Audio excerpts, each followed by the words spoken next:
Hello বন্ধুরা, সবাইকে শুভ সন্ধ্যা। আমি এখন আছি কম্বোডিয়ার রাজধানী নমপেনে। এটা মোটামুটি রাজধানীর 0 পয়েন্ট। ওই সামনে জাতির পিতার একটা মূর্তি আছে। এইখানে বিকাল থেকেই শহরের লোকজন আসা শুরু করে। বাচ্চারা আসে, কেউ এক্সারসাইজ করে, বাচ্চারা খেলাধুলা করে, অনেকেই পরিবার নিয়ে আসে।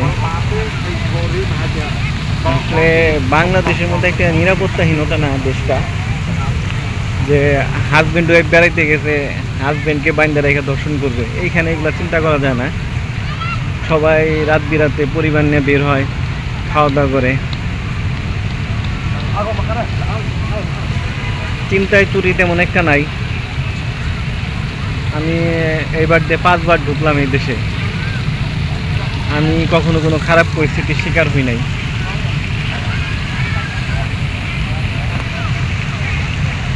এই দেশটা এবারে যে আমাদের দেশের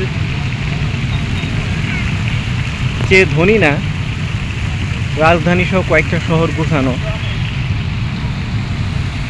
এদের হাইওয়েগুলো আমাদের দেশের মতো এত উন্নত হয় নাই, কিন্তু এরা মানুষ হিসাবে মোটামুটি ভালো। আমি কখনো কারোর সাথে ঝগড়া করতে দেখি নাই কাউকে। মারামারি তো পরের কথা, ঝগড়া দেখি নাই আমি।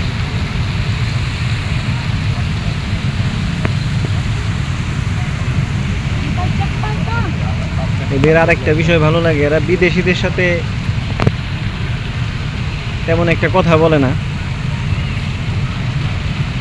বিদেশিদেরকে তারা ডাকে না দরকার ছাড়া, একমাত্র টুকটুক অটো ড্রাইভার এরা ডাকে।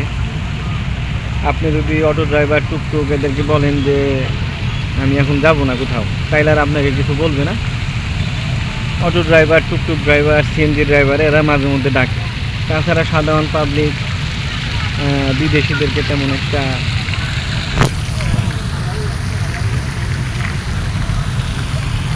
বিদেশিদের সাথে তেমন একটা কথা বলে না, কিংবা ডাকেও না।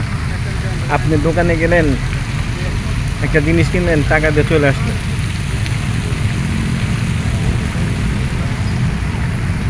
ওকে পিচ্ছি মেয়েটার ছবি তুলতেছে তার বাবা।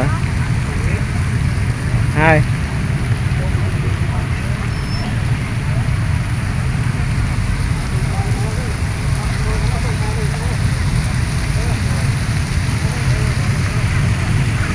এই যে একটা লাইটিং করা বিল্ডিং দেখা যাচ্ছে, এটা হচ্ছে এইখানকার একটা বিখ্যাত হোটেল, নাগা ওয়ার্ল্ড হোটেল এটাকে বলে।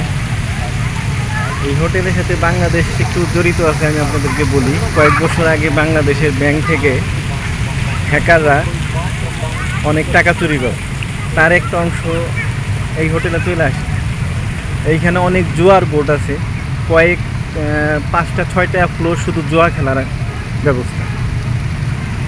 তা একটা বিশাল অংশ এখানে চলে আসে। উত্তর কোরিয়ার নাগরিকরা এখানে জুয়া খেলতে বসে এবং এইখান থেকে টাকাটা সরাই ফেলায়, এবং জুয়ার টেবিল থেকে টাকা কোথায় গেল ওইটা আর পরে বের করা যায় না। এটা তাদের একটা চাল।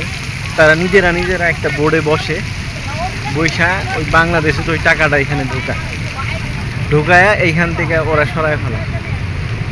এবং একটা বোর্ডে হয়তো 5 জন বসছে, 5 জনই ছিল একই গ্রুপের লোক। এইভাবে এখান থেকে টাকাটা উত্তর কোরিয়াতে চলে যায়, যেটা আর পরবর্তীতে উদ্ধার করা সম্ভব হয় না। এবং ফিলিপাইন থেকে হয়তো কিছু উদ্ধার করা গেছে, কিন্তু যেটা উত্তর কোরিয়া চলে গেছে সেটা আর উদ্ধার করা সম্ভব হয় না।